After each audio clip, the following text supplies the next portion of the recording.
नमस्कार दोस्तों, मैं Anil Kumar Luna ICC academy Abohar से। आज हम लोग जी बेसिक इंग्लिश का पेपर नंबर 10 डिस्कस करने जा रहे हैं। जैसा कि आप देख रहे हैं, choose the correct word from the words given in brackets. हमें कुछ एक वर्ड ब्रैकेट में दे रखे हैं, हमें इनमें से चूज करना है जी। पहला वाक्य देख रहे हैं, ही dash not right on this subject, he need not right. आपने ये रूल पहले पढ़ लिया है जी। दो वर्ड है हमारे पास, नीड और दूसरा है ये डेयर। जब भी वाक्य पॉजिटिव सेंस में होता है तो इनके साथ एस भी आता है और साथ में टू प्रेपोजिशन भी लगती है। लेकिन जब ये वाक्य नेगेटिव या इंटेरोगेटिव में आते हैं, ना तो इनके साथ एस है और ना ही टू प्रेपोजिशन लगे। तो आप गौर कीजिए, यहाँ पे नॉट गिवन है, इट मीन नेगेटिव वाक्य आ गया, तो नीड्स तो लग ही नहीं सकता। क्या आएगा? नीड। सेकंड वाक्य देख रहे हैं, she commanded as if she dash my boss. देखो आपने एक रूल पढ़ा है, एज इफ एज दो, would that O that I wish. इनके साथ जी वर आता है अगर पहला हिस्सा प्रेजेंट में हो। अगर पहला हिस्सा पास्ट में हो तो इनके साथ क्या आता है? हैड बीन आता है। अब गौर कीजिए, यहां पे दे रखा है कमांडेड, पहला हिस्सा पास्ट में है तो पीछे क्या आएगा? Had been. तीसरा वाक्य देख रहे हैं, 2/3 ऑफ द साइट। मैंने आपको पहले भी ये चीज बताई थी, आपने 2/3 नहीं देखना, आपने साइट को देखना है। साइट एक वचन में है तो यहां पे क्या आएगा? इज। अगर यहां पे साइड्स होता तो फिर क्या आना था? आर। आगे देखते हैं। चौथा वाक्य देख रहे हैं, about 30% of the votes dash polled. About 30% एक संख्या को शो कर रहा है जी, तो क्या आएगा? Has been. पांचवा वाक्य देखिए, the number of boys dash increasing. देखो मैंने आपको एक चीज बताई थी, एक वर्ड है हमारे पास आ नंबर। आ नंबर जो है ये प्लूरल में यूज करते हैं हम लोग, यानी बहुवचन में, और द नंबर हम सिंगुलर में यूज करते हैं, यानी एक वचन में। आपको मैंने बताया था आ वाले बाकी सारे वर्ड जो वो एक वचन में आते हैं, सिर्फ आ नंबर है ये बहुवचन में आता है जी। तो यहां पे द नंबर गिवन है, ये एक वचन में आएगा। क्या आएगा? इज। छठा वाक्य देखिए, the percentage of good persons dash very high. The percentage एक वचन को शो कर रही है, तो क्या आएगा? Is very high. आगे देखते हैं। सातवां वाक्य देखिए, the committee dash not unanimous in dash opinions. आपको मैंने बताया था ये कमेटी है, ज्यूरी है, पुलिस है, गवर्नमेंट है, बोर्ड है, ये कुछ एक वर्ड्स हैं जी जो एक वचन में भी आते हैं, बहुवचन में भी आते हैं। वाक्य की सेंस से पता चलता है कि यहां पे एक वचन आएगा कि बहुवचन आएगा। यहां पे गिवन है नॉट यूनानिमस, एक मत नहीं है, इट मींस बहुमत है। तो बहुमत है तो बहुवचन में होगा। The committee are not unanimous in their opinions. तो अगर यहां पे गिवन होता the committee dash unanimous, unanimous मतलब एक मत, तो फिर इज आना था, पीछे इट्स आना था। आठवां वाक्य देख रहे हैं, माई सीजर्स डैश शार्प। देखो सीजर्स क्या होता है? कैंची। आपने कुछ एक वर्ड पढ़े हुए हैं जी जिनके दो दो पार्ट होते हैं, जैसे scissors, pants, knickers, binoculars, tongs etcetera जी, जो हमेशा बहुवचन में यूज करते हैं। तो यहां पे क्या आएगा? आर। नौ वाक्य देखिए, 5 रुपीज डैश इक्वल टू 500 पैसे। 5 रुपीज एक संख्या को शो कर रहा है, तो क्या आएगा? Is equal to. 10th वाक्य देखिए, more than one boy dash absent. More than one boy was absent. अगर यहां पे गिवन होता मोर देन 2 बॉयज तो फिर बहुवचन में हो जाना था। आगे देखते हैं। 11वां वाक्य देखिए, more books than one dash bought. अभी मैंने ऊपर बताया था यहां पे मोर बुक्स ज्यादा हो गई हैं, ज्यादा हो गई हैं तो बहुवचन में आएगा। क्या आएगा यहां पे? Have been. 12वां वाक्य देखिए, how to do it dash a problem is a problem. ये एक वचन को शो कर रहा है। वैसे आपको बताया था डैश के बाद अगर आ होता है तो 99% संभावना क्या होती है? वहां पे क्या आता है? एक वचन। 13वां वाक्य देख रहे हैं, आई मोहनलाल डैश स्टूडेंट। देखो ये चीज पहले भी आ चुकी है, आई के बाद कोमा गिवन है, आगे मोहनलाल के बाद भी कॉमा गिवन है, आप समझ लीजिए मोहनलाल है ही नहीं, या ऐसे समझ लीजिए मोहनलाल ब्रैकेट में गिवन है, एक ही बात है ये। तो आपने आई के अकॉर्डिंग यहाँ पे हेल्पिंग वर्ब लगाना है, ना कि मोहनलाल के अकॉर्डिंगली। आई के साथ क्या आता है जी, एम। क्या कहना चाहता है, मैं जिसका नाम मोहनलाल है एक विद्यार्थी हूं। 14वां वाक्य देखिए, no one dash this, no one knows this. आपने पहला रूल पढ़ा जी एवरीबॉडी वाला, एवरीबॉडी, एवरीवन, एवरी बॉय वगैरह, no one, no body, any वाले सारे वर्ड, मैनी अ वाले सारे वर्ड, आइदर, नाइदर, ये सारे हमेशा किसमें आते हैं, एक वचन में आते हैं। आगे देखते हैं 15वां वाक्य देख रहे हैं, the only difficulty dash the fast changes brought about.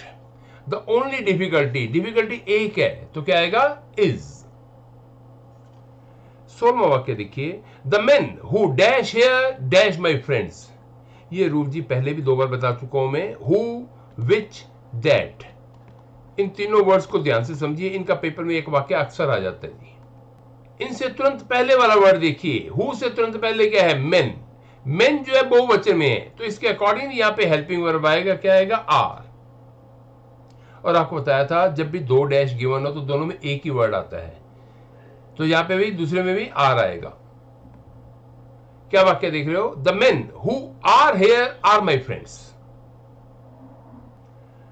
17वां वाक्य देख रहे हैं, vermin dash diseases, vermin cause diseases. Vermin क्या होता है जी, कीटाणु वर्ग। ये कुछ एक वर्ड है जो हमेशा बहुवचन में यूज होते हैं, जैसे वर्मिन, जेंट्री, पिजेंट्री। जेंट्री क्या होता है जी, जेंटल पीपल। पिजेंट्री क्या होता है, किसान वर्ग। नोबिलिटी, अच्छे लोग। कैटल, पशु। इन्फेंट्री, पैदल सेना। चिल्ड्रन, बच्चे। पीपल, लोग। क्लर्जी, पादरी वर्ग। ये सारे हमेशा बहुवचन में यूज करते हैं जी, तो बहुवचन का ऐसे नहीं आता, इसलिए यहां पे क्या है, कॉज। 18वां वाक्य देख रहे हैं, politics dash an important role in village life. Politics plays. देखो मैंने आपको बताया था डैश के बाद अगर ए एन है तो इट मीन सिंगुलर में होगा। दूसरी चीज मैंने आपको बताई थी, कुछ एक वर्ड्स हैं जिनके पीछे एस आता है लेकिन आते हमेशा एक वचन में है, जैसे news, athletics, mathematics, statistics, economics, physics, mechanics, measles, rabies, diabetes, etcetera. ये सारे वर्ड हमेशा किसमें यूज करेंगे हम लोग, एक वचन में। आगे देखते हैं 19वां वाक्य देख रहे हैं, summer dash is near, summer vacation is near. Vacation क्या होता है, छुट्टियां। वेकेशंस तो कोई वर्ड ही नहीं है जी। आपको बताया था ये सेकंड बुकलेट के पेज नंबर 13 पे गिवन है कुछ एक वर्ड्स, जैसे फर्नीचर। फर्नीचर ऑलरेडी जो है बहुवचन को शो कर रहा है। मान लो कमरे में 10 कुर्सियां पड़ी हैं तो फर्नीचर, अगर 12 कुर्सियां होगी तो भी फर्नीचर ही बोलेंगे, फर्नीचर नहीं होता। जैसे वर्ड है फ्रूट, फ्रूट्स नहीं होता जी। Machinery, scenery, poetry, stationery, jewellery, etcetera जी। तो क्या आएगा, समर वेकेशन इज नियर। 20वां वाक्य देख रहे हैं, the crown and glory of life dash character is character. आपने एक रूल पढ़ा था, 2 वर्ड जो इकट्ठे आते हैं हमेशा एक वचन में यूज करते हैं, जैसे ब्रेड एंड बटर, मतलब दाल रोटी। लॉ एंड ऑर्डर, मतलब कानून व्यवस्था। राइस एंड कड़ी, मतलब कड़ी चावल। वैसे है जी क्राउन एंड ग्लोरी, शान शौकत। 21वां वाक्य देखिए, you and I dash neighbours, and आ गया जी, बहुवचन को शो कर रहा है तो क्या आएगा, आर नेबर्स। 22वां वाक्य देख रहे हैं, he as well as I dash sweets. आपको मैंने कुछ एक वर्ड बताए थे, with, along with, together with, as well as, besides, in addition to। इनमें हमेशा पहला सब्जेक्ट देखते हैं जी। तो एज वेल एज से पहले क्या लगा हुआ है? ही के अकॉर्डिंगली हेल्पिंग वर्ब आएगा। ही एक वचन है तो एक वचन का SEIS लगता है तो क्या आएगा? लाइक्स। आगे देखते हैं 23वां वाक्य देख रहे हैं, not only she but all her sisters dash married. देखो ये भी रूल पहले आ चुका है। आप दो वर्ड देखिए, आइदर और। आइदर और के दो पार्ट है, नाइदर नोर, इसके भी दो पार्ट हैं जी। नॉट ओनली बट आल्सो, तो इनमें दो दो पार्ट हैं। तो इसमें हमेशा सेकंड वाला जो वर्ड है जी वो देखते हैं। सेकंड वाला क्या गिवन है? हर सिस्टर्स, ज्यादा है तो क्या आएगा? Have been. 24वां वाक्य देखिए, आइदर रेन और स्टॉर्म। ये ऊपर वाला रूल जो है अभी बताया वही आ गया है, आइदर और। तो पीछे वाला वर्ड क्या है? स्टॉर्म, तूफान। स्टॉर्म एक वचन में तो क्या आएगा? इज।